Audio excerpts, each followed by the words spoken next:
Hello, everybody, and welcome to Cinema Savvy. It is myself, George, joined once more by Sam for the very first spoiler discussion, our very first deep dive on The Last of Us, which after almost 10 years, we can now say is a TV series which is airing on HBO/Sky if you are based in the UK.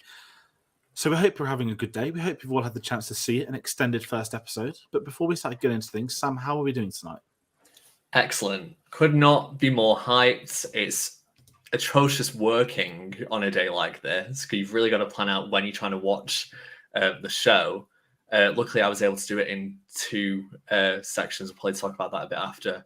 But no, happy that it sounds like it's mostly a resounding success. And just cannot wait to be looking at this week on week and just seeing where they're going to go with the story. No, I'm kind of with you on that, and that's going to be a big thing. Is seeing this series week to week is a massive part. After the first episode today, I rewatched it with my dad, and he said, "Oh, do you want to watch episode 2?" I was like, "Ooh, it's a weekly one. It's not an all at once." So that's going to be interesting, getting everyone's thoughts week to week. And as a big part of that, we want to hear from everybody. So as we do with these spoiler discussions, we want your thoughts. So please do comment below. If you've seen the series, if you've played the game, your thoughts on it, your initial thoughts, your hype, your worries, all that sort of stuff. We will go through it. As this is the first episode, what we're going to kind of politely go for is, if you've played the game, there might be people watching that haven't played it that are watching. There might be people at some point across the series that pop on. There's a guest slot who also haven't played the game and haven't seen it. So politely try and avoid game spoilers. We'll bring up names, no doubt, but we won't bring up plot specifics, which I think is the fairest way to do this series. And as I said, when we get to the episodes, free reign on whatever it is. So that's quite a big thing for us. So as I'd want to get everybody involved, we have Dave in the comments, but not for long. He fell asleep last night, so he's going to watch it now. I'll see this after. Have a good show. Thank you, Dave. He did message me saying he's staying up. I was like, fair play to you. It aired at 2 a.m. in the UK. It's one of those where it's amazing seeing the initial reactions to a lot of people that have played it, people that haven't. And if you're new to the channel, if you found us through our Last of Us videos, go find us on social media. If you want to find out about other videos we do, Twitter and Instagram at cinema_savvy, Facebook and netbook.com/cinema_savvy. And we've got a link to Redbubble in the description below. And kind of not to put you on the spot, Sam, but obviously me and you did the trailer discussion about a month ago in December time. And you're kind of the official co-host for this series. Not kind of, you are the co-host for this series. Sorry, I apologize. But for people that might not have seen that, for people that haven't seen our channel before, that might be new, just want to get your initial thoughts, like, because I know you played the game, just your history with The Last of Us heading into this series being adapted into tonight.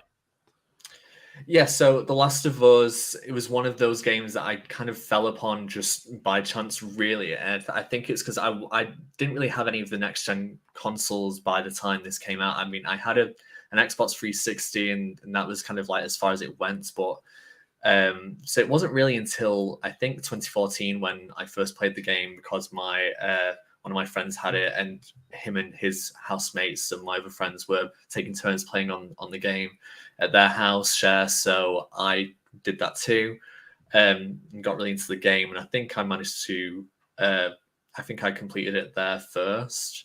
And then later on, I got the game myself, and I was just speaking with George earlier, just saying about how I found a Facebook memory from January 2017, where I, by that point, owned a PlayStation 4 and played the game through for the first time just on my own, and had a really great time. And I say that it was amazing. I couldn't wait for the sequel. So that was my history with the first game, and I've played it, I think, once or twice since. And of course, I played the second game upon release and completed that, and I've only played that once so far. So I think once this series is done, I'll probably go back to both games, because I think by that point it'll be nice to be prepared. But I know, George, you've actually gone back to the game yourself. I have. So for anyone that didn't check out a spoiler-free review, I'm incredibly fortunate, and there's no understatement on that. I was sent the entire series to watch early. That was not part of any plan. That was not known to me. If you've seen our Instagram post, I put it on the YouTube community tab for once.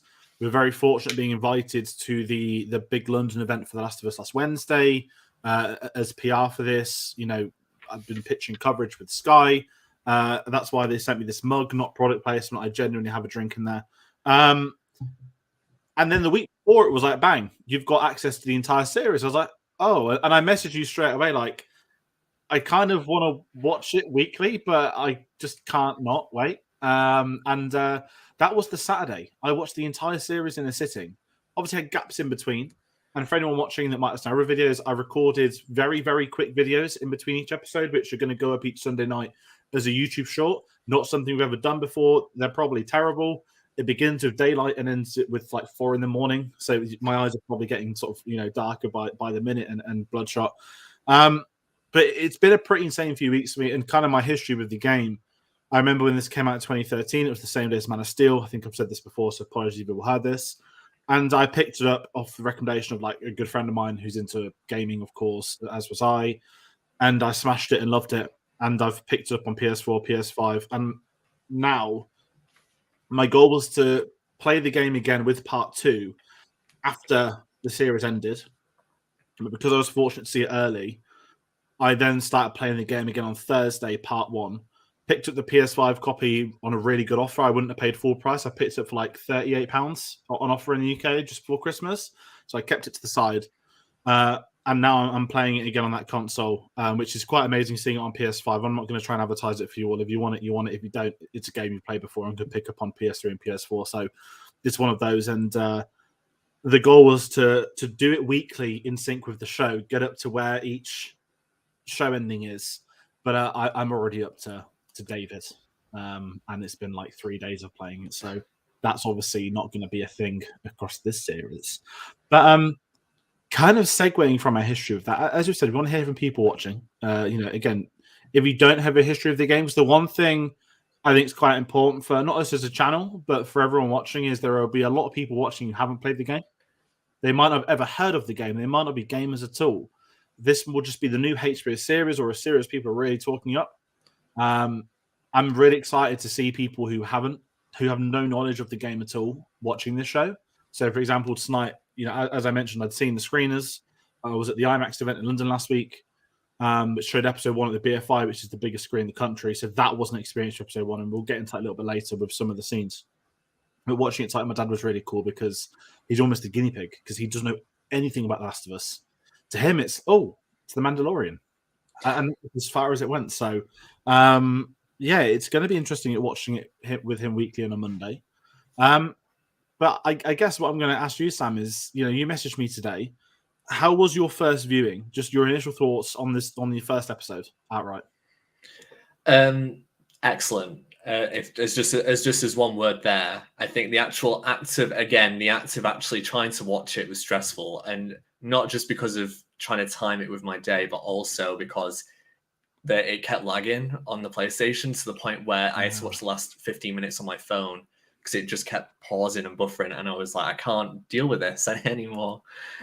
So that was really disappointing. But I mean, being able to just see this unfold before you and having something that's so familiar yet in very different ways, some very nice similar ways as well, was really gratifying. And to kind of see something that you never thought, or you thought there's a very low chance. I think I said something similar when it came to the live action Star Wars series that have been coming out, that you kind of think, oh, that would be great if that happened, but the likelihood of it actually coming to fruition's unlikely for a lot of things. And we hear about all these, either films, TV shows, pieces of media that are stuck in development hell.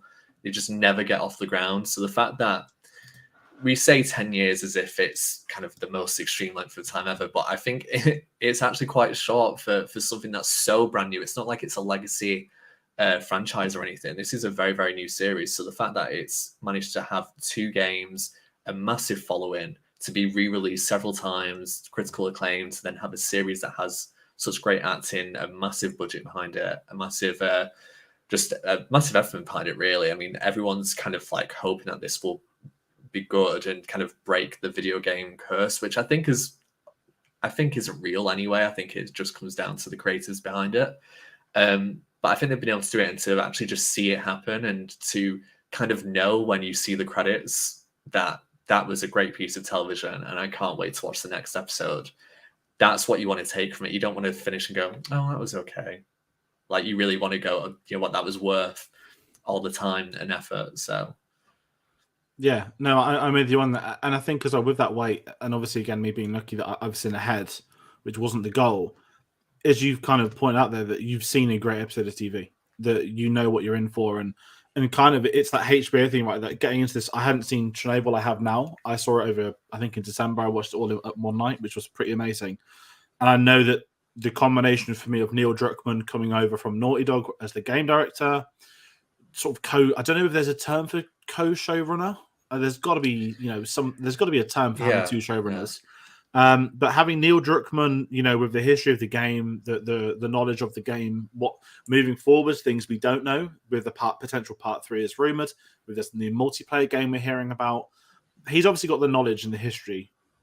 And then you bring in Craig Mazin, who has done one of the best miniseries ever made, put to screen, covering a catastrophic event from the 1980s, which was real, presenting it in a way for completely new audiences who might not have heard of Chernobyl, might not have understood the luck of our world after Chernobyl, in the fact that it didn't all end there and then. The combination of that TV experience, of that game experience, I think is the biggest contributor to the series. And with my initial thoughts on the first episode, I think Craig Mazin directed this actually as well. It's so integral that the first episode got it right, because if the first episode doesn't work, everyone's going to hear about it, everyone's going to know about it, and ultimately those numbers are going to steep and drop off. And I guess if we kickstart the spoilers discussion, so the way we're going to do these, we're going to go through the major talking points. Now, this will probably be a longer episode tonight because, we're 12 minutes in. We've just spoken about history of the game. We're not going to do this every Monday. But obviously, this is the longest episode of the series. It's theoretically split in two, but there is a prologue scene. The prologue to the prologue, which is the 1968 broadcast, which when I pressed play and the HBO logo came up, and there's the old joke, when the HBO logo comes up, you're in for a good time, which is more often than not, is true. I was sort of thinking, hold on, have I got the wrong show on? Like, what's happened here? The first 20 seconds, and I was like, what's this? This isn't the prologue. And obviously, I was just too stupid in my head that, with your brain's ticking, like, okay, it's a show, get over it. And then it took me about 30 seconds in. I was like, oh, they're talking about infections and potential viruses. And me and you spoke a little bit before we went live about this, but this 1968 scene, now, again, I've seen this episode 3 times now. I don't want to say this is the best scene of tonight's episode, because it's not. But I think this is the most integral scene to the entire series, that if you get this opening scene wrong, which in the politest terms is going to black and white explain what this infection is going to be, why there's going to be an outbreak, and how there is no cure for it. All the stakes of what to come is set up in this amazing introductory scene. And it's as simple as a scientist on a talk show disagreeing with another scientist and having that fear and intimidation to the rest of the crowd, from laughter into terror. And I thought it was just a genius way to get it started. I just kind of know your thoughts on that, and obviously the actor, of course, who pops up in that moment too. Yes, I think firstly, you see the HBO logo and you kind of go, oh, okay, I'm prepared for this, and then you see 1968, and in my mind, you kind of like whir and go, okay, where are they going to take this? And before you even see it gets to the scene, in my mind, I was like, okay, so maybe it's actually set in like the 80s/90s, and they're doing the all the prologue stuff here. And I was like, maybe that'll happen. And then once you realize what's going on, it's like, right, okay. And I think it's such a risky move to have the first scene be something that is completely unfamiliar. Like, the gamers, the people who play the game don't know it. It's completely brand new. And to have it be such kind of like a mundane, normal type thing, really, if we think about it in that era, anyone could have just put on the telly and just watch this and just not think anything of it. But the fact that what you said, the ramifications of this, and what he's alluding to, is everything that is about to unfurl before us, is just, it's not subtle, but it's done in such a way that I really have to kind of like applaud it, because they could have done this in any way, or they could have like really tried to like dig a hole and be like, right, okay, we're going to throw this reference in here and throw this reference and just make sure that we bang it over the head with people, but this means that newcomers to this franchise, long-term fans, are all at kind of like a level pegging and can go in and just go, okay, this is actually setting up everything to do with the fungi, about what potentially global warming is doing, and how that could be the actual cause of the infection and what happens. And what you said, that there's no cure, which I think is like the pivotal part of this, because it really has massive things for later on. And that for me is really exciting that we get to see that. And as an audience, we're kind of given that, whereas all the people who we're now going to follow for the rest of the series are not going to have that information. So that's just one interesting thing. And then, the fact, I can't remember, is it John Hannah, or is that the actor's name who plays? I think it is John. It is John Hannah. Because I first saw, I was like, is that James Nesbitt? And I was like, how has he ended up there? But no, when it got to a close, I was okay, no, that's not James Nesbitt. And then you realize it is John Hannah. But it's the whole mummy connection, and we're not going to get into Oscars talk, but there is not official conversation of a mummy sequel at the moment. But Mr. Brendan Fraser is on the comeback. He's been asked about it. We've now got Jonathan popping up in The Last of Us. Rachel Weisz is very active in the industry. Let's not make any mistakes. This could happen in the next. Let's get the band back together. That's all that we want. Let's ignore Team of the Dragon Emperor, even though Jet Li and Michelle Yeoh were great. It just was not fantastic, the story and everything about it, and Rachel Weisz wasn't in it. So let's just ignore that. Let's get them all back. Yeah. And the mummy returns. Exactly. And then John Hannah, because I've only seen him in that, I think I've seen him in a couple of other things, but I've always seen him as that comedic role. But here, I was so invested in what he was saying and how serious he was being. And just kind of like how confident he was. And I absolutely loved that. And I could hear him speak. It was like he was looking at me, and it was like, I believe everything that you're saying. And it just adds to that sense of dread that something is coming. Yeah, very well said. And I think that's it. If you believe the performance, you believe what he's saying. And I think that's where you start to see the writing kick in, that it's the shots of the audience that sell it. Is that these people behind him look worried. The host is worried. The other scientist is sort of angry. And I don't know if it's a denial angry or an angry, why are you saying this angry? But it's really interesting. And I think a big thing for me going into this is, here's a big moment that's not in the game, because the intrigue of the word adaptation fascinates me. How some people criticize adaptations for being too faithful. Some people criticize adaptations for not being faithful enough. There is a correct for both. But to have an integral scene that's not part of the game in any capacity, kickstart the series, is an amazing way, I think, to get you on board with, hey, these are the same people involved, but they might do some stuff differently. But this is a good opening. This is key. This is the right way to get the show started. And I was about to say heading is 2003, but we forget the most important thing. Every great show needs a great title sequence. Has there ever been an amazing series with a terrible title sequence? Please do comment if so. But it's just the moment that the soundtrack's out. I know it's Gustavo Santiago who of course is doing the soundtrack, which I think when this series was announced, he was he on the announcement statement with Neil Druckmann? It's like, I feel like he was, because I feel like I've known that since day dot. It may not have been, but I feel like if he wasn't at that point, it was shortly after. It has to have been, because knowing that he was going to be involved is such like a comforting thing, because there's not much music in The Last of Us, but when it's there, it's so important. And especially because of how acoustic it is and how natural it is to fit with this world. And that mixes in with some other pieces of music, like actual popular music, and we get a hint of some of that in this episode as well, which is great. So the fact that he's involved in this is just a blessing, really. No, I'm glad to that. And I think it's like the John Williams coming back for the Star Wars sequels type thing, that it's the Isaac announcement that needs to be there from the beginning, and he's so integral to the soundtrack. Is not just integral to the game's success, but it's a definitive sound. It's what separates the game. And as you said, from an acoustic standpoint, you don't really have that in scores. And it's, for a game of the stature it is, the guitar is so perfectly weaved in throughout the game. and as this episode as well, getting and what's really interesting at the IMAX screening I was at, me and my friend that I was with there were very curious. We were trying to figure out, are there influences in here because you get them at screening sometimes? Are there PlayStation London staff in here, which we think there were? Are there fans in here, which there were because some were dressed up? And it was really interesting. And the moment that intro drops, you could just hear like reactions from people that they're doing the theme, and even the actual introduction itself is just a great. Like, I mean, it's the fact it's terrifying, right? It's the virus spreading.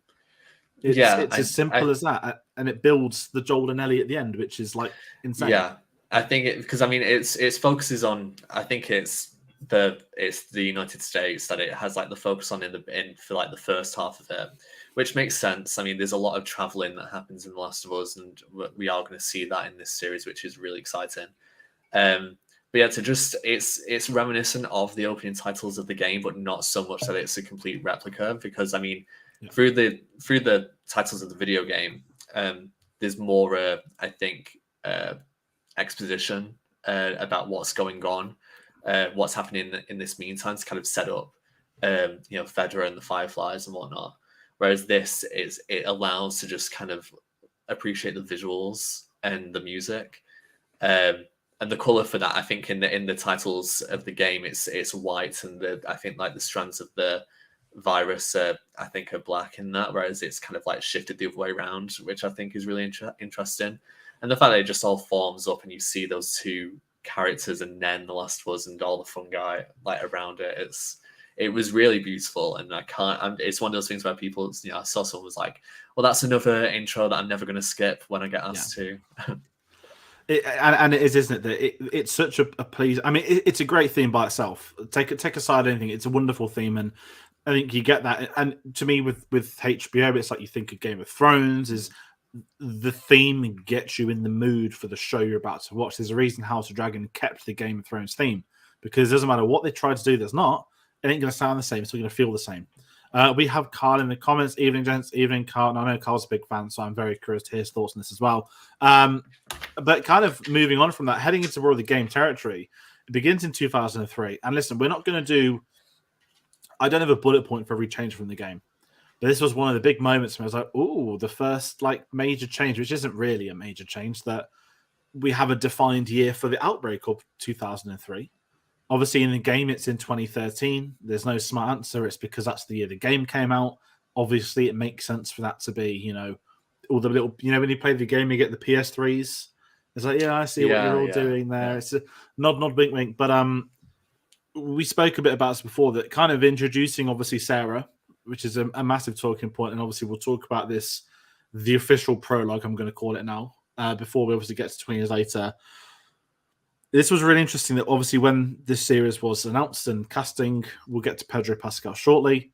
The key was, I think, getting the right, not cast member for Sarah, because that sounds really unfair. But with it being TV, you can spend more time with these characters. Now I know that Nico Parker is playing Sarah. You may know her. She was in Reminiscence, which I actually really enjoyed from last year. Or the year before now, which was I think her mom, Thandie Newton, was actually in that film as well. She's a spitting image of her mom. But a really big thing for me is, as this being an adaptation, and the showrunner has spoke about, we can develop the characters we necessarily couldn't have in a game, because in a game you're following Joel, his point of view with Ellie. They spoke in the build-up to the series about, we want to do that, but with characters, we want to develop these characters who we couldn't in the game, and there's going to be certain ones we meet across the series. I'm not going to name them.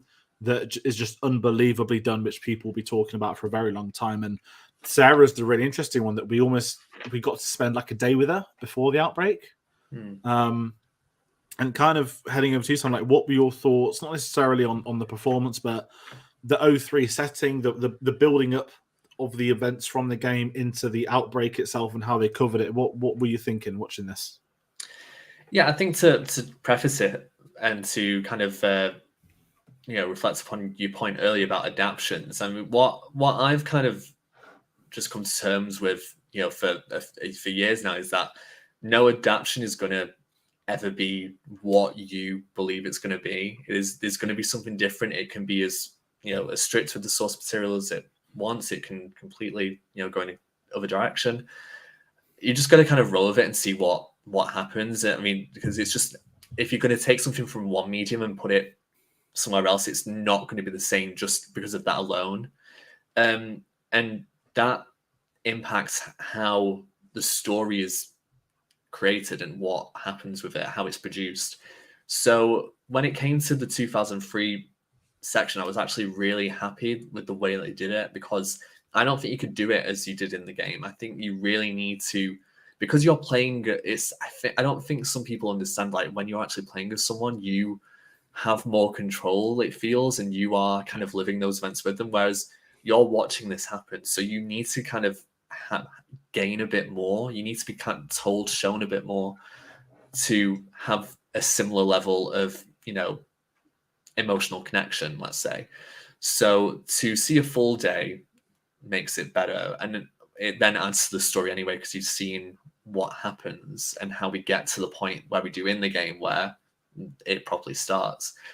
I noted down, I said to George, I'd written about 2.5 pages of notes with, I think, most of it actually being the 2003 section, because I think there's a lot to look out for. And, things just anyway of the era, I mentioned to George, it was like a Destiny's Child Survivor album poster above Sarah's bed. Avril Lavigne was playing when I think she's making breakfast.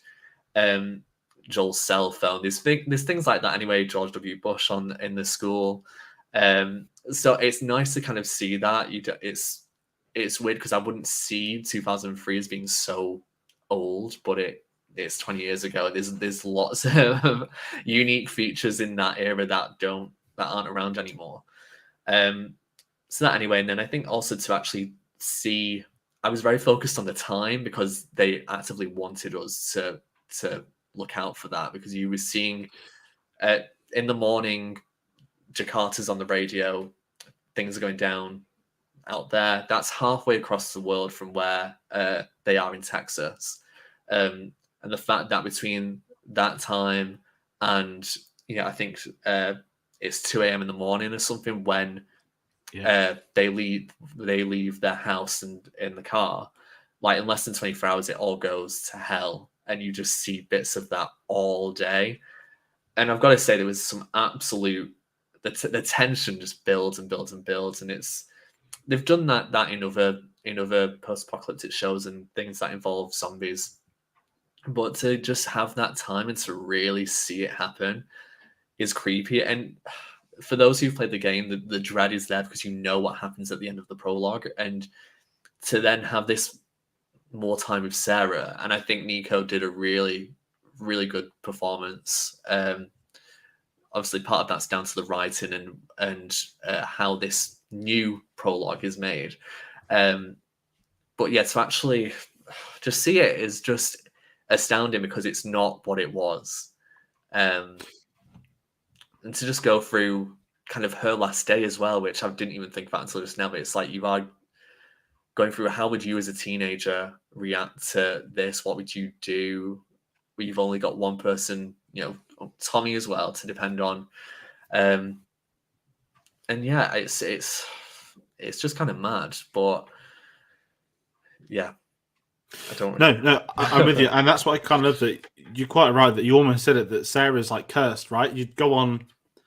Again, we're not doing game spoilers, so I almost mentioned some of the characters then, but anytime the HBO account tweeted a photo of Sarah in the last 6 months, you get the Mr. Incredible meme. It's like those who know and those that don't, and it's this, and that's why I kind of pictured the thumbnail. It's like it's the insight of The Last of Us, and I'm not getting get it into a talk on part 2 because it's definitely the place for an episode 1 tonight of the first series. Well, we don't know if we probably will get part 2 adapted, but we're spending time with one individual for one day, and this is one of billions.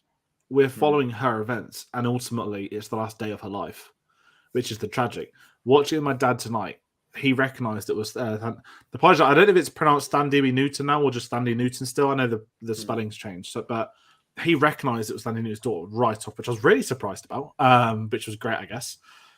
As he's like, has she been in much to be, cast as Pedro Pascal for a show? And I was like, oh, I'm not going to tell him. And obviously I'm not going to tell him because it would ruin it. But it was just from having the watch being repaired, these minor moments of the woman saying, like, we're closing early, go home, to her being in the city herself, to spending time with the neighbors. It was such an intriguing way to do it. And on the first thing, I'd forgotten about the neighbor going through the window.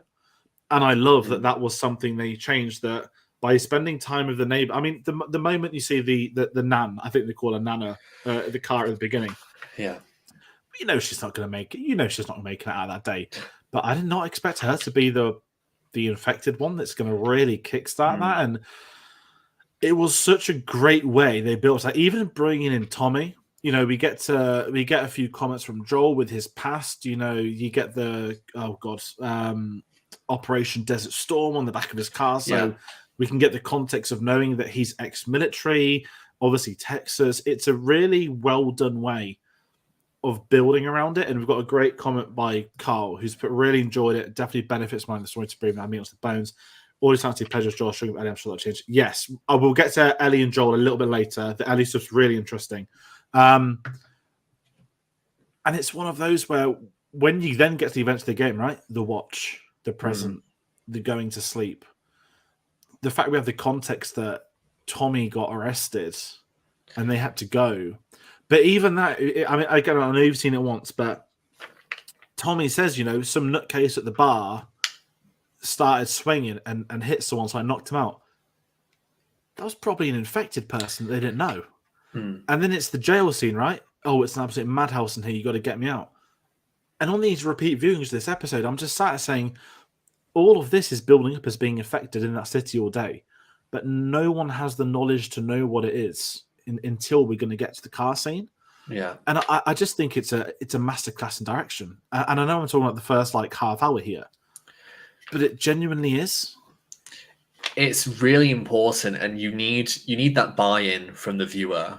And I think that's just an excellent part of the game itself. To say that you don't spend a lot of time there, that prologue has a lasting effect on people.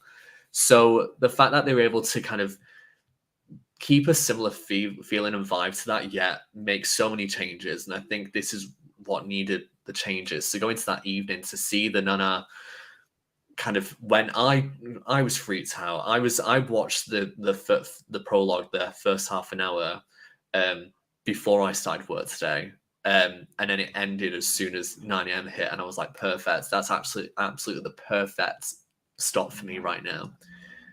So it was 8:30, getting towards 9 o'clock, and to see the Nana behind Sarah going through something, just so awful. And in my mind, I'm like, well, all those neighbors are dead. I mean, that's what's going to happen. And it was the shock of not having someone come into their house. It was the dog at the window, and in my mind, I'm like, please let this dog survive. But and we can tell from, I think, say, just from games like the animals, help, kind of. It's the sixth sense, isn't it? They know. The sixth sense. Yeah, they know. So, and the fact that dog did not want to get back in that house, I actually made me laugh a little bit. I'm like, she's getting out of there. Mercy is getting out of there. And I'm like, Sarah, don't go in. Why are you going in? You don't go into them. to then see the guy on the floor, completely blooded up, cordyceps or whatever it is out of the Nana's mouth. I thought it was so disgusting. At first, I thought it was hair. I thought it was hair. It was scared. I thought it was hair. I thought it was hair. Sorry, yeah. But then I feel like that has to be it. I feel like based on what we're told and what we know, I feel like that has to be that. To then see this Nana just bouncing all over the place, and we get a little bit more of that when it gets a lot more hectic. But it's so creepy, way more creepy than I thought it could have been. And then, of course, thankfully, Tommy and Joel come back. But honestly, I think that setup was so worth it, to have these random neighbors. The wife is being all about when she says, like, cross, the Jesus Christ, free. Yeah. I was 3 just crosses and 4 given. Yeah, something like Well, that. It was just, I don't know. It's a great pun. It was a great pun, to be fair. Yeah. I don't know if it's. I don't know if people actually say that. So any Christians do comment, and it's But it was also because I can imagine in a small Texas town, I can totally imagine that those would be the types of neighbors potentially that you could have, and that Joel and Sarah would be another type of family that you can meet and whatnot. And it was just nice seeing that dynamic of these neighbors brought up, and then they're throwaways. But same with Joel, Tommy, and Sarah, to see that little dynamic. You can imagine what a day-to-day life of theirs would be like, and whatnot. So, but yeah, and then it all goes to hell really, really quickly. Yeah, and just the way in the car journey is done, and I don't want to sit here every week and be like, oh, this is so great because I feel like I'm playing the game again. No, I'm going to avoid doing that sort of stuff. But the point of view shot for Sarah, the camera almost doing the entire car journey in a one take, I thought was ingenious because obviously it's not a first person game; it's a third person for a start. But it's that claustrophobic feeling of these are the survivors, these 3. These are the people who are the focus. We're not going to cut to a car around the other, around an alleyway and look at them watching these guys go past. We're just going to sit with these characters because they are the forefront. And I just thought the entire car journey, like if you're talking about a devastating event that no one can understand, even her little scared comments that, they would take the nana to the hospital in the town. It's the people that go in the city. Where was Sarah that afternoon? She was in the city. And then you see her sort of tears in her eyes before anything. And it's such an intriguing way for them to approach this. And even, when the cars pop up and they're in traffic and then it's the military, the bit that really got me is the planes overflying. Because even they're setting up something to happen in a minute's time. That, and this is the benefit of seeing on Wednesday that event. The Raw, yes, we're in an IMAX screening, and it would have been great if they actually televised this at a lot of the cinemas. They probably could have. Maybe they would have if Avatar wasn't showing. The roar of the planes as they were going over the characters, because you'd hear them coming on the horizon, but it was the way they shot the episode that you were discovering the events alongside these characters, and it was just jaw-dropping. And I sat there watching it again tonight. Okay, I'm on downstairs TV. It's still a decent setup, but I'm just there like, this is television. This isn't a film. This isn't an expensive one. This is like the first half of the first episode of a series. And this is the quality you're going with. This is the production design that's going to go into this. This is the quality of the CGI, because make no mistakes, so many great shows are ruined thanks to awful CGI. But everything looked and felt so real and authentic. And I think the bit that a lot of people will speak about is even directing all the extras when they go into the small town and you get the cinema. I think Underworld's the film showing at the cinema as well. So they're even getting the context of what's showing right. I'm glad Sony didn't do a silly. I think is Underworld a Sony film? I could be wrong, but I'm just so glad it wasn't something like horrifically obvious. Like, haha, you're watching this. Return of the King. Yeah, it was 03. I'm trying to think, what other 20 anniversaries we've got. Bloody hell, there's a few in there. And this was kind of it, the whole setup scene up to the crash. And what I loved as well was they even bait you with, like, if you know the game, you get hit by the car. Yes. You get the near miss. You get the cinema, like, okay, what's going to happen? And then it's just ingenious that there's another plane. And it's the whole reverse, no shit, don't reverse, go forward. We're just following these individuals. And throughout, you think anyone's expendable. You got to think of, and this is my approach, there are millions and billions of people in the same scenario of what would happen if this happened. And it was just so well done. And I'm quite flabbergasted how this has been made. And I don't want to sit here talking about leaks and stuff like that, because almost nothing leaked from this show. Like, there's like the odd photo of them on set. But like, how did something like this not end up online when like every other show seems to be leaked 24/7? They did such a great job of hiding it. Yeah. And ultimately, we still know what's coming next, right? The moment he wakes up and Sarah's got the ankle and he starts carrying her, you're getting PTSD to playing the game for the first time. And what I'm more intrigued by is I know for the first episode it's just me and you. As the host, we wanted to come on and sort of kickstart, bring guests on week to week. I'm desperate to hear what the people thought when Sarah was getting carried out that car who don't know what happens next. Because it was like poetry, like turning the corner for like the 20 zombies feasting upon the people. The one guy who pops his head up, and as you mentioned, like the running and how they did it, that entire sequence leading up to the big moment was just exceptional. I've spoke for a while. I'll hand over to you. No, I mean, I think you are right, and I think that whole sequence from the moment they set off on the car journey and the similarities, and I got a vibe of War of the Worlds a little bit from that car. That's exactly what it was. Yeah, that panic that you would have, that trying to figure it out. When I was just thinking about how like the characters in War of the World were kind of like back and forth for each other, and how Sarah's asking questions, and just how you would have a similar reaction to anything, and they're completely two different styles, different events, different things, but it's still a family together trying to figure out what is going on here and how do we escape it, how do we get through it. That fake out with the truck, I was fully expecting that to happen. Didn't. The plane, I thought, okay, that's actually really clever.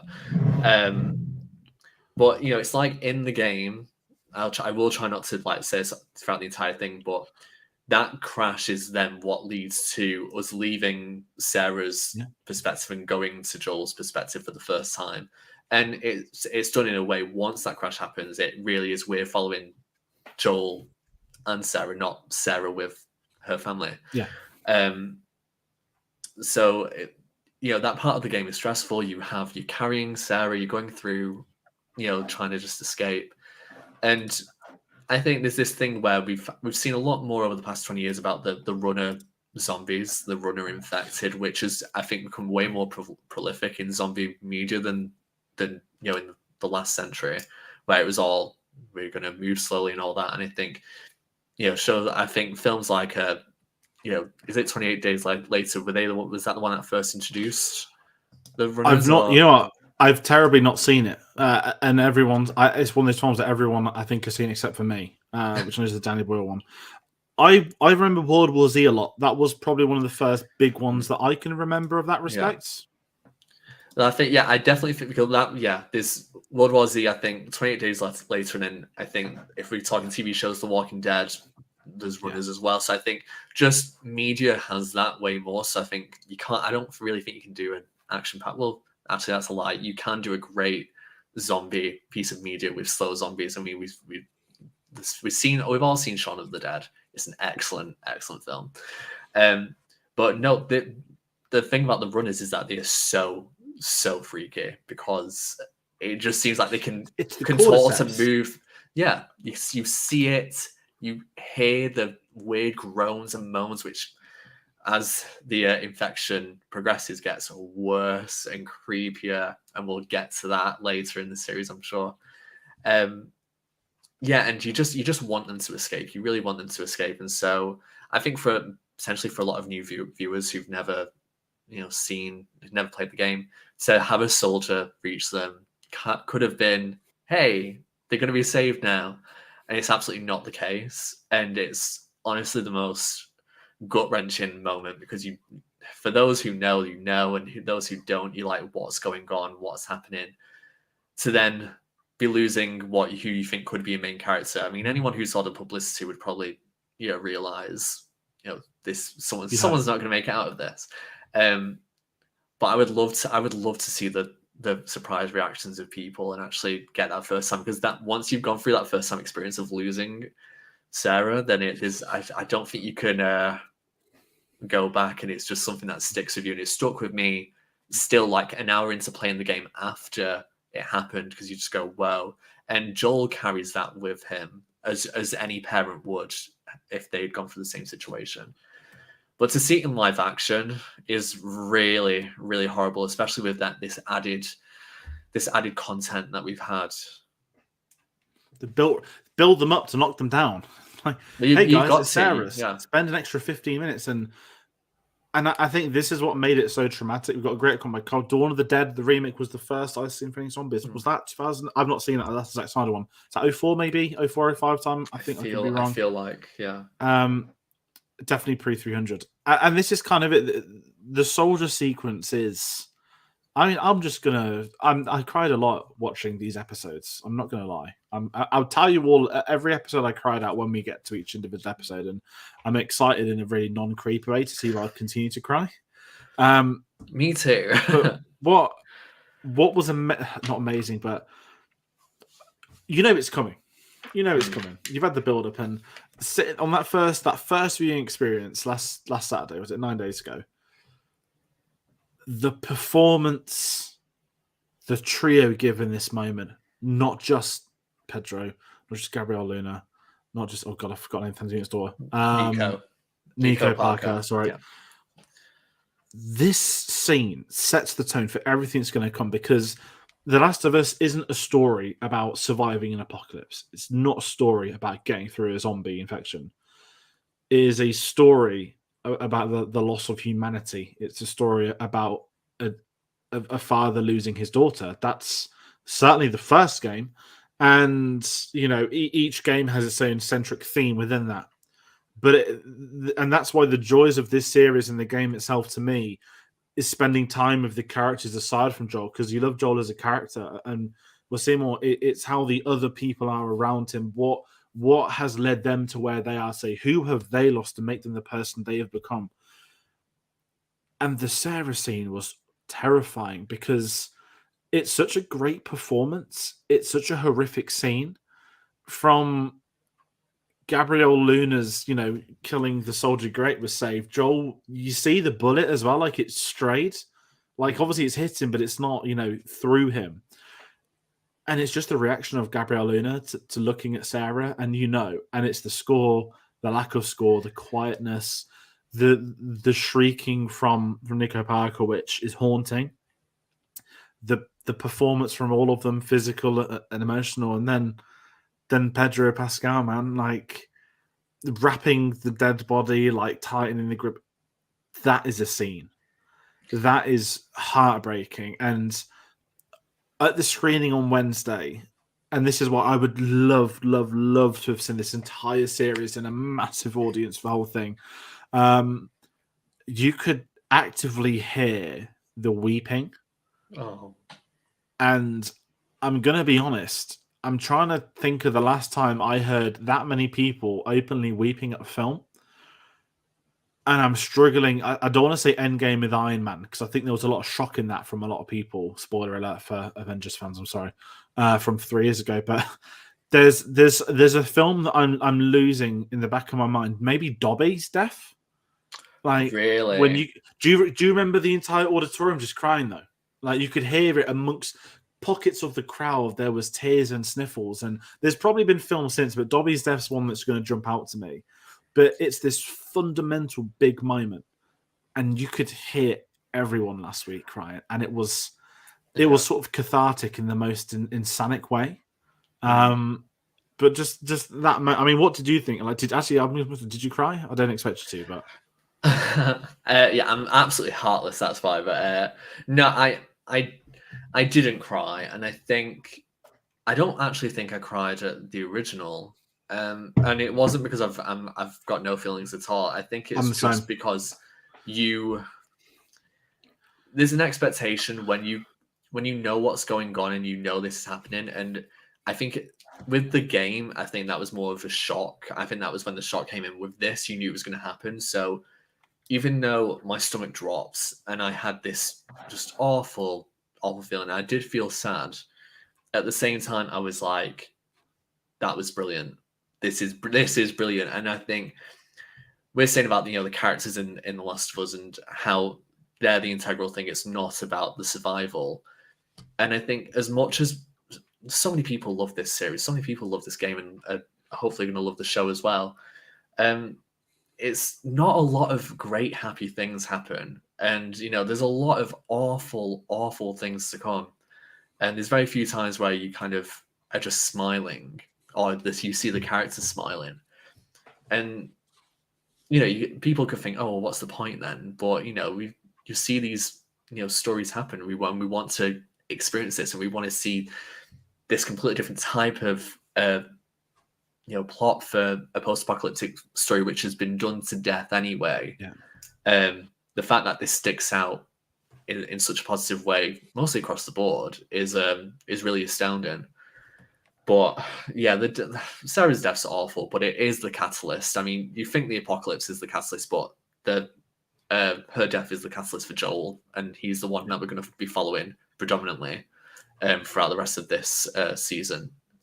Anyway, so it just sets everything up right, and I think then you're just ready to go, right, I'm ready to get into the nitty-gritty. And rather than just putting us into his grieving and what happens next, of course, a lot of people, me myself as well, would want to see what they did initially. You've got to just move on because there's way more interesting things to happen, which we get to. Yeah, we get 20 years later, which it was interesting because I didn't say anything to my dad, but I think he was completely caught off guard by Sarah's death and the time jump. And I think credit to this as well with Pedro Pascal that it doesn't look like he's aged 20 years, but I'm so glad they didn't de-age him for the opening, because you know how many films now keep falling into these traps where they shoot something set in the past and just horrifically massacre the actor with makeup or CGI, and they basically just had Pedro Pascal looking like he does now. And then for the 20 years later, obviously, is a bit more grey hair. The clothing, of course, makes a massive change in that time jump as well, in the city designs. But I love the fact it's 20 years later.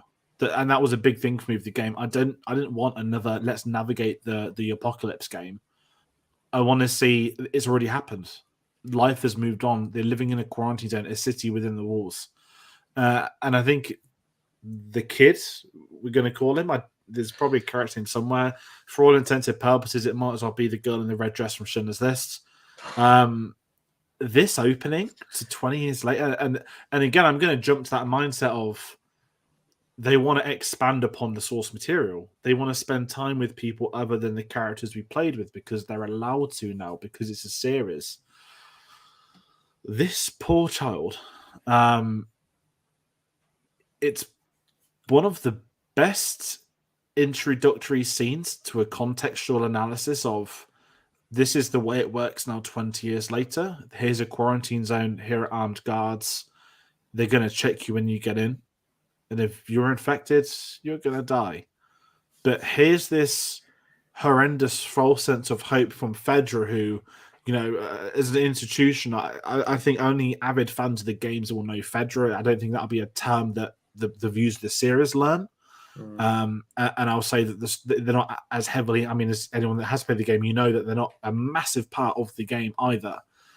But just seeing the setup and spending time with the characters existing in their day-to-day at the moment, seeing Joel that, he's either shifting shit from the street or he's burning bodies, and that's how to make a living 20 years after an apocalypse. The lady who can't bear herself to throw the child into the fire, and him with no care in the world doing it because he's already lost the one thing that means the most to him.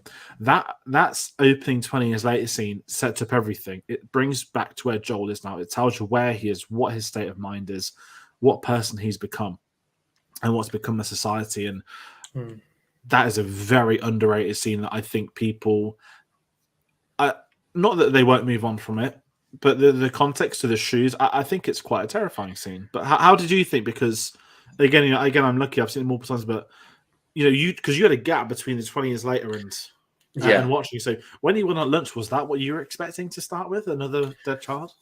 No, and that's the depressing thing, really, isn't it? It's like you go from Joel holding his dead child to then him holding another dead child, and then it's like, oh my god! But the way they did that was really, really good. You want to have hope for this kid, but still at the same time you're going, oh god, it's a kid on his own. He's not going to reach the city, or he's going to get there and he's going to be killed. And I think in my mind, I was confused because I was like, oh, I wasn't sure if he was infected or not. And I hadn't been paying attention to the scanner, which, lights up red if you're infected and lights up green if you're not. And I thought I saw red, but I wasn't sure. I didn't see red. To just have that Fedra officer speak so nicely to him was weird, because in my mind I'm kind of like, oh, Fedra, they're not really great. But then she's like, oh yeah, we're gonna get you new clothes and food and toys, and it's just like, oh god. And at least with that, I'm like, well, hopefully he died with hope. It's a really awful thing to think of, and that's the other thing with the show. You kind of want, it's more of an expectation. Oh well, I hope they don't die by this or something. But no, it's another way to just add context without just kind of looking at camera and saying, okay, this is what's happening right now. We're not getting Joel just saying, so over the past 20 years, I went from Texas, I'm now in Boston, and I'm doing this. I've met this woman called Tess, and Tommy's AWOL, and I don't know, you know what I mean? So just have these nice things here and there, and they're scattered across this next section of story, which has a lot to do with kind of an average episode time. I'd say like 40 odd minutes it's got. But there's a lot of stuff to cram in here. So having that short scene at the beginning of it really just helps to move things along quicker than, more quickly. No, it is at 100%. And kind of going back to the Fedra agent as well, it kind of says a lot that she's so unsympathetic to the child, because she's probably had to do that dozens or hundreds of times already, it was just equally as depressing as a viewer. And I just think, again, it's a genius way to bring them into the fold. And as you've said, they've got to set up this narrative of what's going to come. Because we spent a lot more time with Tommy in that, not proposal, but in the beginning. And I think Gabriel Luna, although audiences might not be too familiar with him, I've not actually seen. He was in Terminator Dark Fate. I believe he was Ghost Rider and Agents of S.H.I.E.L.D. In regards to playing Tommy, I still think that's quite a big name for someone in the game, at least, if you're looking at it from an adaptation point of view, who appears in like 2 scenes in the game, if you wanted to call it that, 2 acts of the game, I don't know. And obviously, with the benefit of hindsight, as we do, the game has a sequel. And no doubt these cast members who were brought on board were probably brought on board with the principle that if there's a second series, you're all signed on. So at least they can see that there is a long-term plan for these characters. Saying no more than that.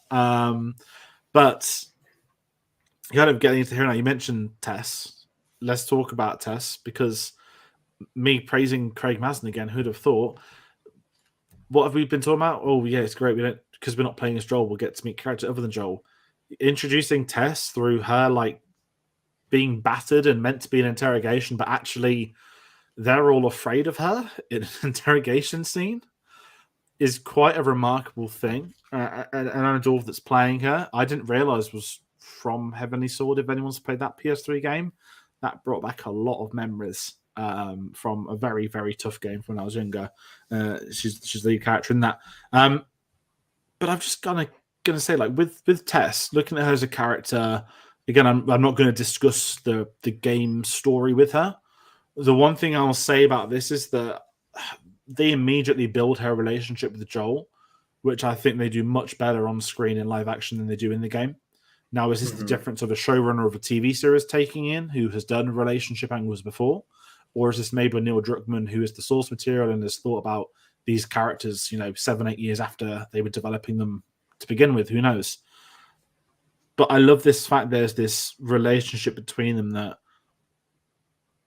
we assume is a relationship of kinds, but it's not one out of love. Off that first episode, it's almost one out of survival. That they need each other rather than want to be with each other. That's how I sort of view them, and I love this take with Tess and Joel that they've had lives before the outbreak, and they are where they are now because they're surviving. It's a really interesting approach on this episode. But I kind of wonder, like, what were your thoughts with it? Like, again, even heading into it, we all know Tess as a character from that game, and that would be one of the first big supporting characters we get to meet. What were your thoughts on that intro as well? A really great intro. I mean, what I love about Tess, and I liked her immediately when playing the game. She just has a strong sense of authority within her. Like, she's not kind of like she's a massive presence without physically being a massive presence. You know, she there's a lot in her voice, which I think is captured greatly here. You know, she gives she doesn't give no shit. She takes no shit, which I think is the really important thing, and that's happening here. And it doesn't really matter who it is. It can be a random person. It can be one of Robert's goons. It can be a Firefly. It can be Joel. She's not going to take it, and she's going to say, this is a good idea, this is a bad idea. So I liked that we got a bit more of her outside of just her and Joel. And that's the thing with the game. We don't get much outside of, unless the character that you're playing as is with people. You don't get additional supporting scenes or anything like that. And that's the benefit of having a TV show.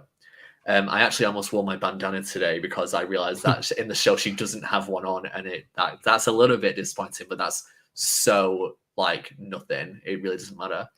But yeah, to have that interaction with Robert, I think was so useful to have, especially because we get so little of him, like less than I thought we were going to, and we'll get onto that after, I guess. But I thought I thought he was Chris Pontius from Jackass when he first came on. If anyone knows who that, oh yeah, like he came on, I was like, is that Chris Pontius? I was like, surely Chris Pontius isn't in The Last of Us. Obviously, sorry to divert and interrupt, but yeah, but I was ready for it. I was like, you know what, it'll work. It would work. He probably would. He survived, you know, the most insane things on TV. Why wouldn't he survive a fungi infection apocalypse? Hi, the Jackass guys would be injecting it themselves. Yeah. Hi, my name's Robert. I've just survived this explosion that killed my colleagues. Like, and because I mean, he does. But yeah, that shocked me actually. That scene when that explosion happened, I was like, what? And then you just see one random Firefly and all these Fedra people, and just the way that they handle Tess and the way and what she says about it afterwards, that she's just locked away, that they don't believe her.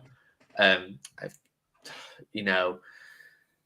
But like you said about the relationship with Joel, you don't get a lot of knowledge in the game, and it was something that I did want to know more about. So I'm glad that we did get to see a little bit more of it here. But it is very much just like, okay, we're on a parallel path, you and I. We're gonna work together to just support each other.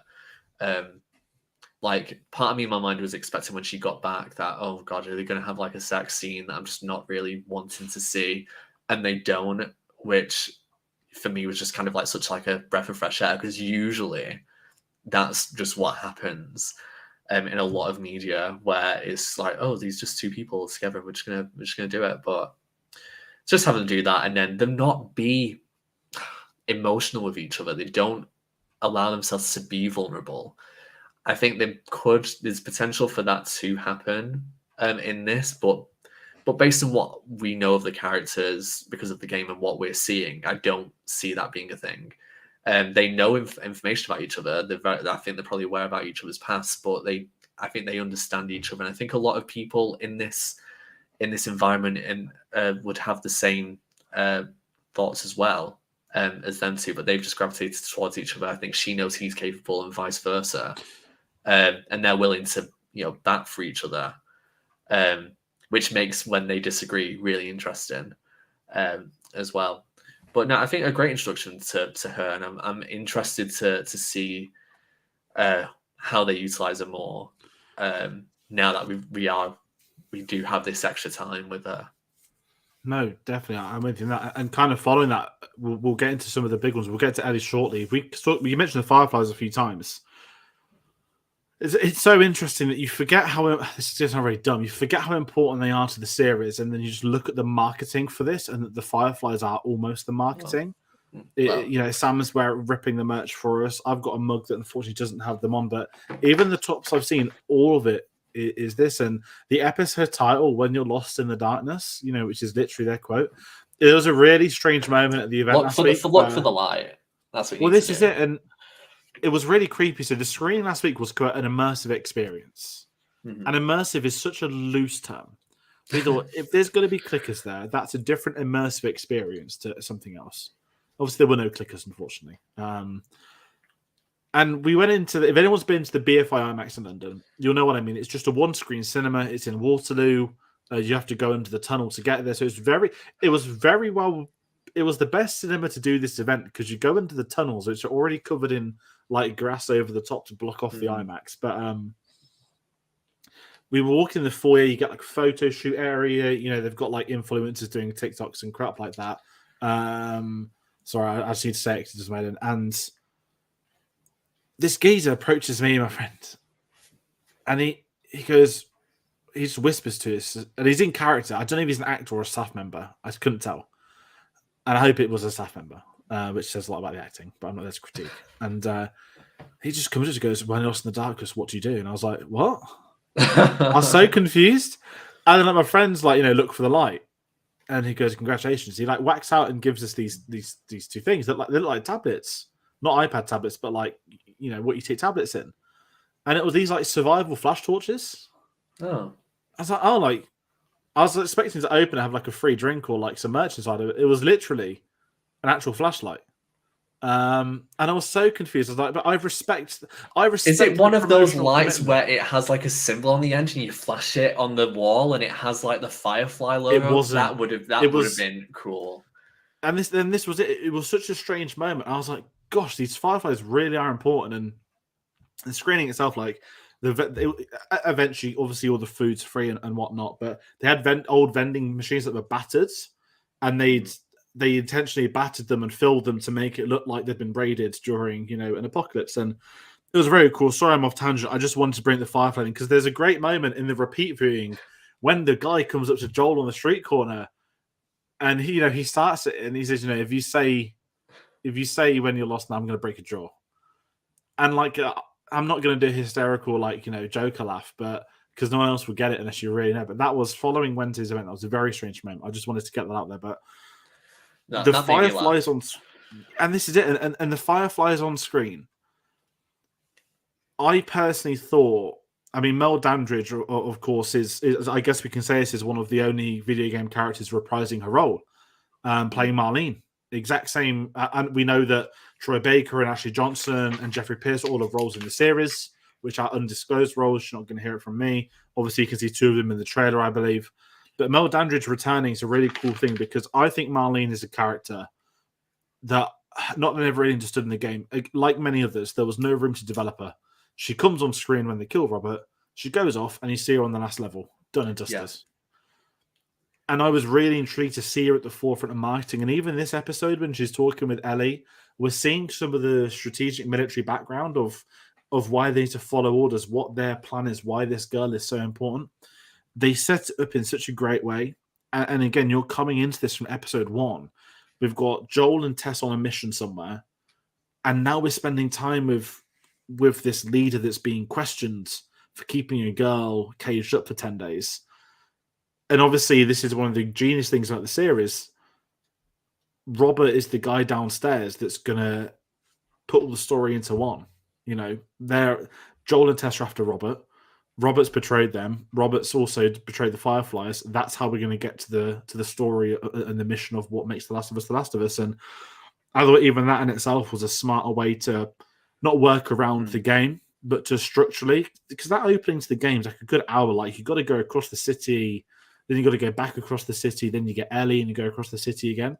It was a really easy way for them just to skip like an hour of gameplay and just go straight in, like, boom, these are why all of these are coming together, and now we need you to do this mission for her. But what were your thoughts on Marlene? So again, I know we didn't get too much of her, but we definitely get a lot more than what I thought we would.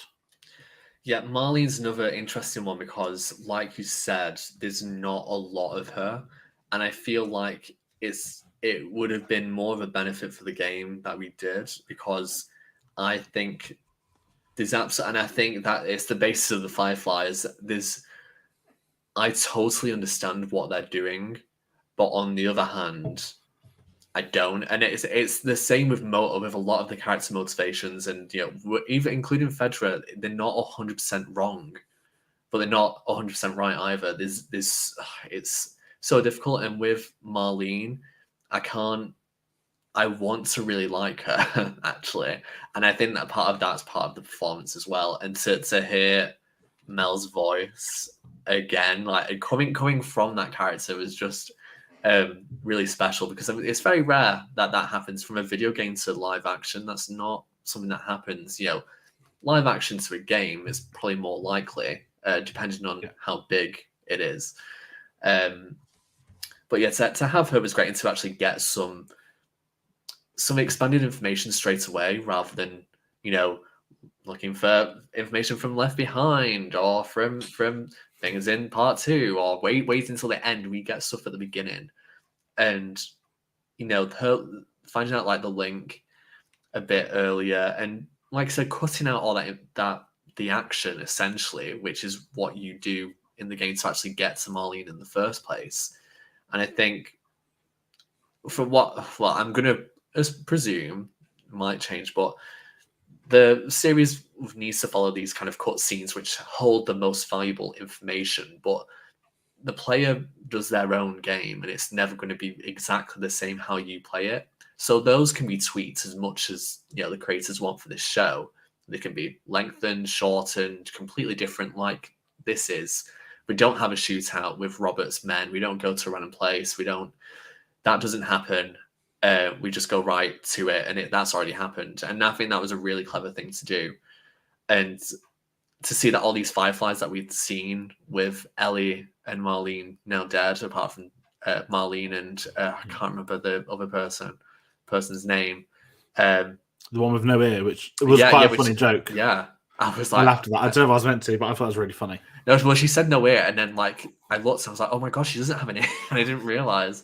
But no, Marlene's just, I'm excited to see how much of her we see. If we don't see that much of her, I'll be fine. But anything extra that we get, I think, will be a benefit to audiences to just see her character, and also to actually just get a bit more context and information. Which you need. I mean, it's a massive world that we're building up here, and we kind of want people to feel comfortable. We see it visually; it's lived in, which is one of the most important things, and it looks mostly real. And her desperation that you hear in her voice, and her kind of her knowledge of how important Ellie is, and just pleading with Joel and Tess, take her. This is so important. You can have whatever you want. Just shows before the audience knows exactly what it is, although we know, just shows, wow, this means Ellie is something, and she, for Marlene to kind of risk everything. But it also shows her trust in the capabilities of Joel and Tess as well, I guess. No, and that's it. And it's that hinting at the past that she knows who Joel and Tess both are.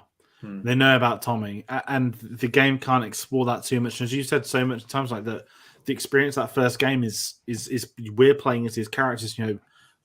Obviously I've been playing over the weekend. I would go into like the Lego games. I go into every single building. I open every single drawer, every single safe, try and find all the comics, all that sort of stuff. And that I've got to do that on every map. And that's how I've always approached it. And some people will just want to speedrun it, which is fine as well. That's going to get you the same output. And that's why, because that inherently to me adds more time as me as Joel talking with these other characters, I want to know more about them, what the story is. And certainly what this did much better than the game, which it has to do as a TV series, it tells you the stakes, the importance of Ellie being alive. That moment where Joel points the gun at Ellie, that no, you're going to point the gun at us, because they know how important she is. And we haven't really spoken about Ellie, but I guess it's time. Bella Ramsey, of course, cast to play her. This is a really interesting one. So I have the benefit, as I said multiple times, I'm going to try not to do it so much every week. I've seen the whole series. So we got Carl's comment earlier, which I agree with. And that was certainly, I remember when we did a trade discussion, me and Carl had similar thoughts on that. Not that it's a concern as such. I think it's more of a young actress that I haven't seen in as many things.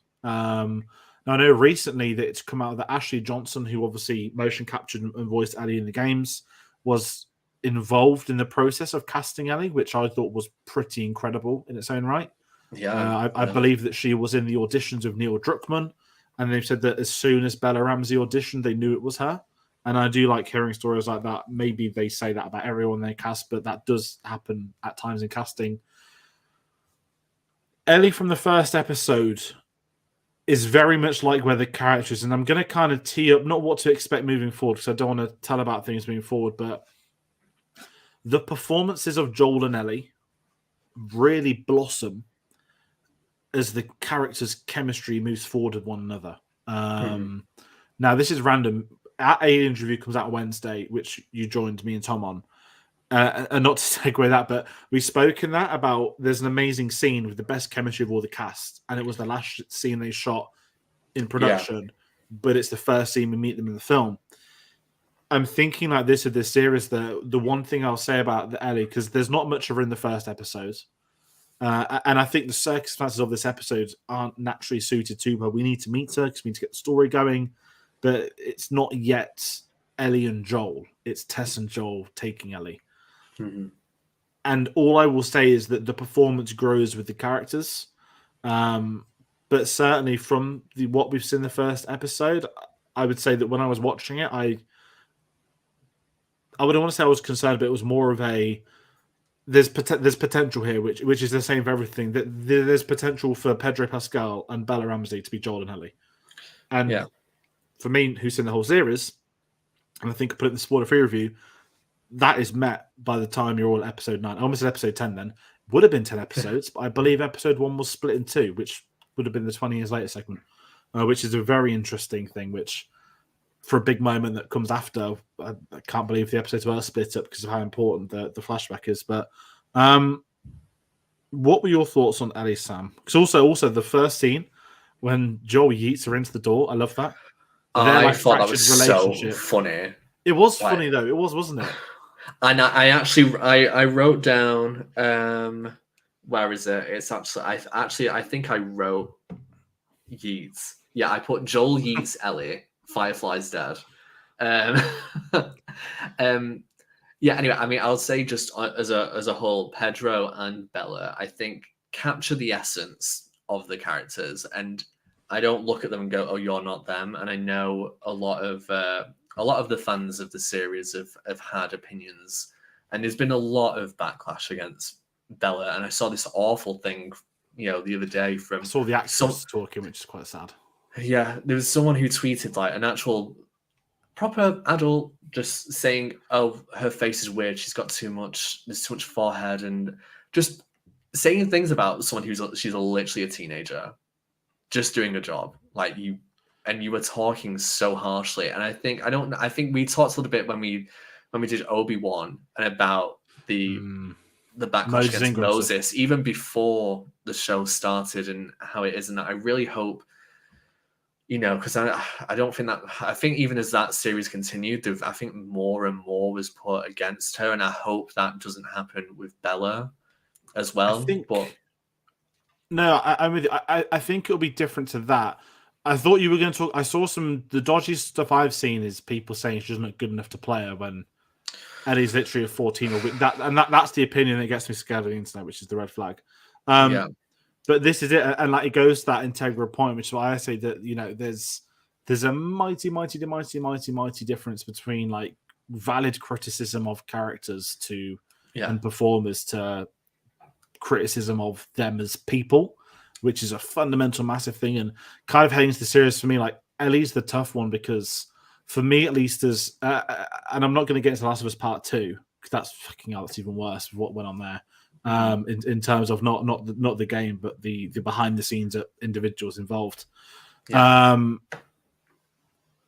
think, and I really hope that by the end of this series, that'll all have stopped. I feel like it. I think it will, based off how I've seen the episodes early. And again, I know I'm very fortunate, but without looking ahead, I will say if you're curious, if you're nervous, I don't want to say give it a few more episodes because you're probably going to watch them anyway because it's invalid. But episodes 2 to 4, like by the time you get to episode 5, and I guess this is going to be to you on Sam, people who are going to come on in the other weeks as well. I'm really curious week by week to get people's evaluation of their chemistry because the game begins as such a frosty chemistry with them. It never clicks from the get-go. And I think the show is going to carry that. But because we've had this perception of Ellie for 10 years almost, that we've played the whole game, we look at Joel and Ellie as the relationship they are come the halfway point of the game. And I think we need to adjust that viewing it, because certainly that was one of my worries heading into the series. And I think it's something, and I think it's the credit the writers that it grows. And by the time we're at the end, it is Joel and Ellie. And I don't think we can see that in the first episode yet, which I think is the correct thing. Yeah. Because they're not there yet. She's cargo. That's in the trailer, right? It's just cargo. She means nothing to him. It's the same in the game. Like, they don't that is how good. I mean, Ash and Pikachu, they started off horrendously. That's the first thing that popped into my head. But yeah, you're going to have that. You meet new people, especially in a world like this with what's happening. Also, Ellie's found out some massive information, more information than she probably ever learned in her life about where she comes from and why she's so important right now. But no, I mean, just back to Bella. I think, I would ignore all that stuff until actually seeing the performance, because that is the important thing. Here, if you want to watch something and you're gonna have a go, you need to at least watch 1 or 2 episodes if it's a show and just kind of see. And overall, she does a great job. And like I said, I do feel like she gets the essence of Ellie in how she's speaking and her mannerisms. My only kind of negative critique, if there is one, is just that, and it's so minor, is just that with some of her lines, I feel like I can hear a weird the inflection. English accent. Yeah, and it sounds a little bit off. But they are few and far between. I notice it, but I think maybe if you didn't know she was British, that might not be an issue. But I think because you know it, and I know how she sounds, you can hear it when it's not fully American. Yeah. So, and that was my only negative thing. And really, there's not a lot of her, but her going from so strong, she's willing to get out. The humor when the water drips on her head, I thought that was funny. Her reaction, and then her relaxing when Marlene talks to her. You see the different levels of this character from that beginning, and I love that you actually saw an interaction like that between them, based on what has happened. Marlene is the one who has led her to this point without really doing much, but it is because of her that she's here. And so to have that reaction against Joel is funny. I thought Joel, was really funny. Awful, of course. Don't want people to be doing that. Just run with them at knife, though. Yeah, no, it's very true. You need to defend yourself, but even then, the interaction, it is very much like, no, you're not going to get that knife. I'm going to keep on it. You're not going to get this. I'm going to kicking it away. You're not having it. You're not having it. Very much like a father-daughter, thing. Like, you're not going to have this until you stop and behave. So yeah, I think as an introduction, it needs to be frosty. You need to have that. It's going to develop. We all know that's going to happen. So yeah. It's a big thing. I mean, it is the series. The series is Joel and Ellie. They're in the amazing introductory titles. They grow out of the illness, which is sort of terrible by saying conceptual design. And I think that's going to be a mega thing moving forward. And it's something I'm really excited for people to see as well. Because again, the luxury of seeing this is the binge model versus watching weekly. I prefer watching shows weekly. I like the gap. I like getting excited for a show to air. I like reading theories, reading what other people think, catching up to podcasts and stuff like that, which I get the luxury of doing now. And then when you watch it all in one go, there's so much taken. It's quite raw. So it's going to be interesting our approaches week to week with how we've seen it and me going back to it and you seeing it for the first time and getting these gaps. And I think this is the most important thing for me following weekly is how is that going to develop? Because a really easy comparison was House of the Dragon last year, which is the Rhaenyra, I almost said Matt Smith. It is Matt Smith. Their relationship, and if you watch them all in one day, it probably wouldn't work for me. But watched it across 8 weeks, and I believed it. Well, that's the thing now. Now that I've got Now TV to watch this, I can actually watch House of the Dragon. So, which is what I'm going to be doing. Whether or not I watch it all in one would just totally depend on my enjoyment. And because I think once it's a like lot when of time jumps. Well, yeah, well, yes, I've heard, and luckily I don't have that many spoilers, which is great. But it's like with Heartstopper, for example, last year I had to watch them all in one because it's like, well, that's obviously a completely different type of show. Yeah. Where it's easy to do that because it's less. It's not this. It's the complete opposite of this in a way. And there's so much open like that. Yeah. And is that the difference with how Netflix design and make shows to HBO? HBO doesn't do the binge model; they do weekly. Netflix is designed to watch on binge, and I think that's ultimately part of the answer, isn't it? That different formats suit different streaming sites, I guess we say now, which is kind of scary at the same time. But also, just with that, with how the game is, there's a lot of people. Most people would not. I don't know if anyone does, and hats off to you. But you could not do The Last of Us all the way through in one sitting. You have those kind of points where you go, right, okay, I'm done for the day, and I'm kind of like wondering if there's any form of similarity in how the episodes are structured, so that they end at a point where it would naturally end for you as a player, being like, right, I've spent an hour or two in the game, which may now have formed this 40 or 50-minute episode. So I'm interested in that, just in a storytelling perspective. No, and that's it. And you're right. That game is, you get to certain characters. I'm not gonna, in case you're watching and I almost said certain characters' fates. I know what you're gonna say. Yeah, you get to some parts of that game, and it's that Matthew McConaughey meme from True Detective when he's smoking. Like, you gotta take a breather. Also, which Sorry, I was going to say, what I completely forgot about is that, because I know in the game they do season shifts, which I think we might have mentioned before, and I'm wondering how that's going to work here, and if that will be going to stop an episode. I feel like that is probably going to be the case, rather than you don't change seasons halfway through, although we've gone through 2 time jumps in the space of this episode, so who knows? Who does know, indeed. My lips. Well, you do. That's not. I don't want to say anything. I want you all to have the best time watching this show every week, and I'm gonna say nothing week to week. Yes, but you can watch my spoiler-free review where I do pinpoint, I think, the best episodes. Or do I? No, I don't think I did, which I'm glad I didn't, because it's an unbelievable series. I'm just gonna keep saying that. Let's talk the final scene, which this is a very strange moment. I got really aesthetically pleased by the sound of the rain going against because when you play the game, the rain's against the shipping container, and when I was younger, to me this was the first cinematic game I ever played. This is the first game I played. I was like, I need a film of this, and I always said I need a film. Film would never have worked for Last of Us, but we weren't in the golden age of TV like we are now, and the only correct answer was HBO doing a Last of Us adaptation. There's an amazing meme this morning, sorry to go off topic, and it was I think it just said Uncharted fans seeing the HBO adaptation of The Last of Us, and they got Mark Wahlberg, and it was the Peaky Blinders meme stuff. Great start to the day on Twitter. But the end set piece, and I love this. We know the reveal of Ellie. We know there's something up with her. We don't know what it was if you haven't played. And obviously it's the fact that she's maybe not immune at this point in time, but she's been bitten. She's technically infected, but she's not infected at all.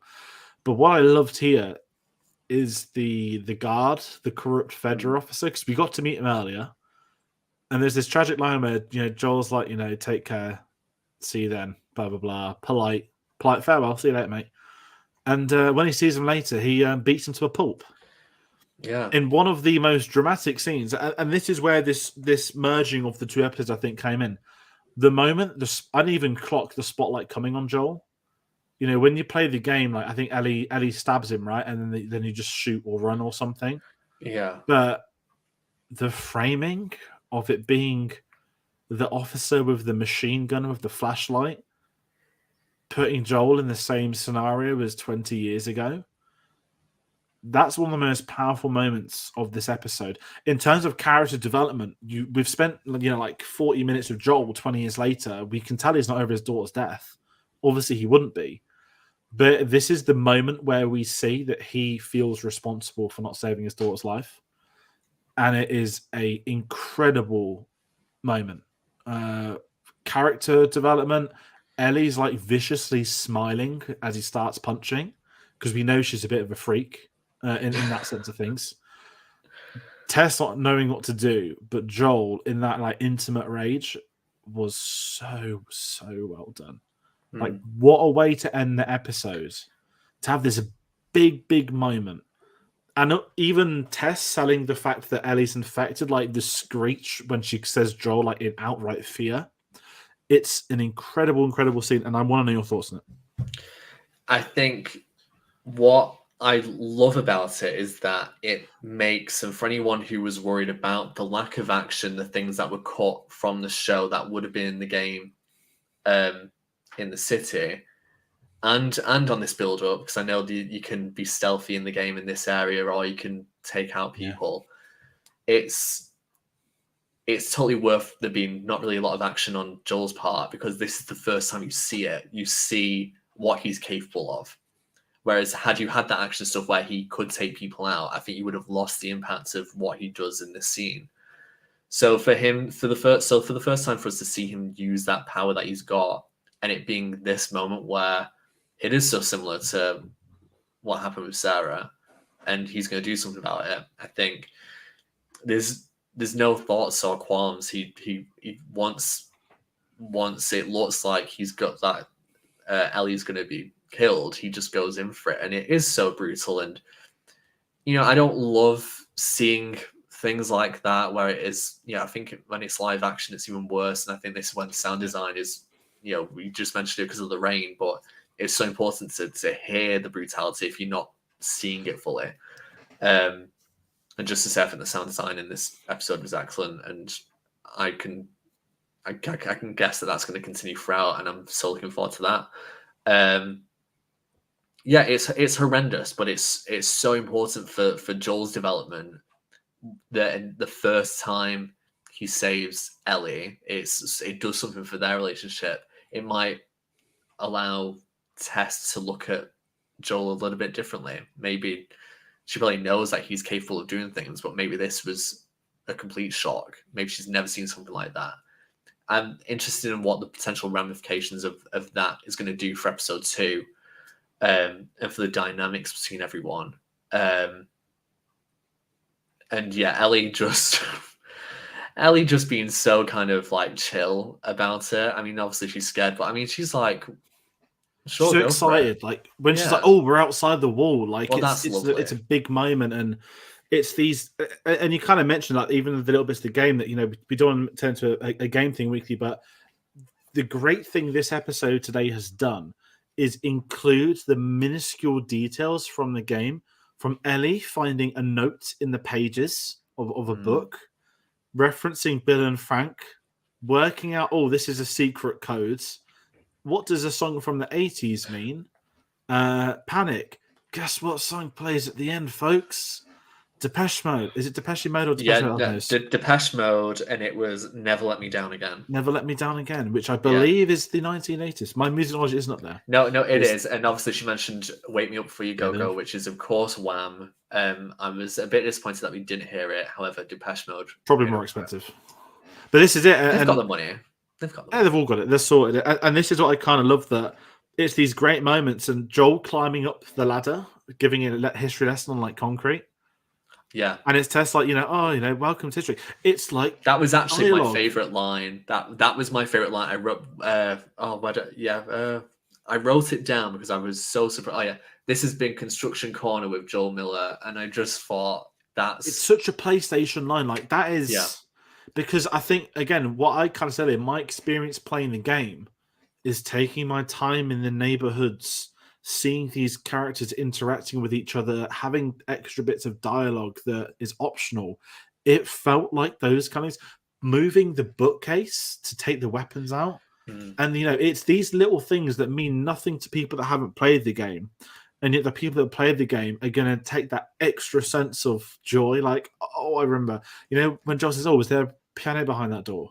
Because how many times you play the game and there's a piano stuck behind a door, or et cetera, et cetera. It's just great. It's great world building. For even if you've not played the game, then at least it builds the world that you're in and gets a little bit more sense of the characters, what their dynamics are, what their personalities are. Because I mean, there's very little time to do so anyway, unless you spend a lot of time with them. And depending on who's going to be part of the group, who's going to be the main characters of an episode, you don't know who that's going to be. So to just get those small bits are great, and the reactions to people, which is why that thing at the end where Tess is kind of horrified and Ellie's not, just gives you glimpses of who those people are deep down. Yeah, it might, because Tess is ultimately scared, and that's a great, powerful moment as well, because it is showing that you can put on this hard survivor face. But the moment you're toe to toe with someone who could be infected, that's a completely different world, and we don't know what Tess's history is, which kind of adds to that. Like, we don't ever find out anything about her. Did she have a family? Did she not? I'm not talking about future episodes. I'm not going to say that's referenced or not at all. It's even in the game. Like, when I've been replaying the game the last week, it's like, what have I found out about these people in the game that aren't in the stuff, or vice versa? So it's just one of those. And we just got another weirdo in the chat testing the games is hot. These are the freaks we need to watch out for. So and it's that whole pixelated thing, isn't it? It's pixels versus live action. I can't do it. It's just strange, people's perceptions for stuff like that. If you have an opinion on that, that's absolutely fine. I personally just wouldn't share that. But if you find that, I'd be more. I can understand that. You look at someone in the game and you go, "Oh my god, that's a really great person." But a lot of those people, at least it wasn't the 14-year-old girl that's the main character. Let's just put it there. So our expectations aren't that low, Silver Roll. Sorry, but segueing away from that, because we almost got through perfectly there. It ends, as we kind of said. They're into the wilderness. They're into the QZ. Also, the way they've built that perfectly, the city, like that is literally the design of it from the game. And I'm excited to see next week. I won't say anything more than that. Obviously, it ends. The song plays. The radio's going off, and you get that very not pilot type ending, but there's a zombie on the side of the building doing the scream sound. I don't know if you saw that. It's a very, very strange thing on the side of the building. When they start playing Depeche Mode, it cuts to them walking through the city. And it then in turn you hear a clicker, and on the side of a building, you can see a tiny zombie. I noticed it at IMAX, not on TV, but I did notice it again tonight. I'll need to see that again, because I heard the clicker. But didn't see. There we go. This one for you to look at. It's only the final scene, so don't rewatch the whole episode. Quick question before we get into final thoughts: did you hate any changes from the game? I couldn't really say there was enough changes to even consider hating. No. I'm talking episode 1, so I'm not gonna talk past what we've seen today. I don't think there's enough changes in this, if I'm being honest. But I don't know why they made it like he's looking for his brother. Because the focus is Tommy, but wasn't that an initial thing, or was Tommy just out of the way in the game? I actually can't remember that specifically. I know they get Tommy in the game, they've fallen out. Yeah. But the trajectory is still the same to a point. Because the Ellie stuff is also just a random thing that comes upon them. For the musically uneducated like me, I hated the last scene because I had no idea what music was playing in radio. So what it meant, I had to look at what it meant. I'm going to be honest with you, mate. I had to whack out Shazam to find out what song that was, because my music knowledge is terrible. It didn't mean anything to me till I watched it on a rewatch. So don't feel uneducated. It's not a test. It is more of a... It's just them playing a song to get you in the mood for the episodes moving forward. Yeah, well, I mean, the main thing with the song is what that means, based on the conversation earlier about the 60s means this, 70s means this, and 80s means this. And if you know a little bit about 80s music, or just know how that sounds, you can potentially tell that the song that was playing is from the 80s, and that means bad stuff's going to happen. And that, which is a great way to end the first episode, because literally as the three characters are walking towards the collapsed towers, which is one of the iconic visuals from the game, where bad stuff goes down. So it means it means that on a bunch of levels. Yeah, it's just them playing. It's nothing to be diving into and deciphering word by word of the song either. The song doesn't mean anything in the context of why it was played. 70s, 80s stuff, yeah, that's the codes. Brilliant. So final thoughts on episode 1 for me. I think it was the perfect beginning to this series. I think it was a great way to introduce your lead characters, to bring in some new supporting ones. And as you kind of mentioned earlier, the world building. You're essentially building a world 20 years after an apocalyptic event. It's still in the middle of an apocalypse. The humanity's not wiped out yet. It's literally called The Last of Us. They are the last of the human race. And I think it's put us in the perfect position to develop characters past that. So, yeah, I'm going to leave that as my final thoughts because, again, I know I'm lucky I've seen the whole series. Sam, I want your thoughts. I think you mentioned golden age of television right now, and I think the late 90s, early noughties, early to mid noughties, I feel like that was like the golden age of like cable television, where you do have shows like The Sopranos, and you have things like Grey's Anatomy, where people, at least when they first came out, applauded. You know, it was an amazing new type of show that had never been done before. And I think we go through that through the ages of television anyway, but the past few years, especially with streaming, the amount of money that's been put behind projects, the amount of kind of, I'd say, open-mindedness about what types of shows you can create, and somewhere things that originally could have been made into films have gone into television. It allows for a larger story to be told. And The Last of Us episode 1 has been kind of this is how you do it. Am I going to say it's perfect? No, but I think it's an absolutely amazing job. One of the best, video games to television adaptations that we've ever had. Great acting. The score has been wonderful. The actual world building in terms of the locations, the sets, the just side characters, like everything that you could want is here.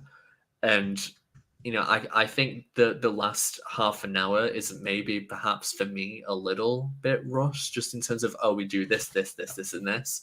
And I guess if there's one thing I'm going to say about game to television, it's going to be that maybe that could have, I feel like maybe there should have just been a little bit more time, but there's nothing there that makes me go, that makes the episode unwatchable. Absolutely not. I think anyone who's at least partially interested in the show because of the setup or whether they have played the game should absolutely give it a try. I think the first half an hour is one of the best half an hours of television. Probably my preferred part of this so far. But I'm really looking forward to how these relationships develop, how the characters develop. And just how close they're going to stick to the story, how far they're going to stray. And that's probably what I'm more excited about, is how far they're going to stray. They've got so much they can do. And I'm just excited to hopefully not see spoilers, be able to watch this without knowing anything and just kind of have an open mind. Luckily, in a couple of weeks' time, I've got the Monday off, so I probably will watch this live on, and it's episode 3, which George said is that I would enjoy. So the fact that I will be able to watch that live is going to be exciting. So honestly, it's the second longest episode of the series after this one, great. episode 3. Yeah. So honestly, I'm so happy that this has been successful so far, and that a lot of people are thinking the same. And we've still got 8 episodes to go, and I can't wait to take in all of them and discuss them. Definitely, very well said. And listen, Sam, it's been amazing having you on for this first episode. Obviously, you're the main host of the series with me, which is great. We're going to be talking about these weekly. We're going to have guests coming on and all that sort of stuff. So, yeah, we're going to kind of do an outro. Silver Oil, I'm just going to say it once more. Please stop asking questions about episodes that I can't talk about. So I'm going to keep deleting comments just to be polite.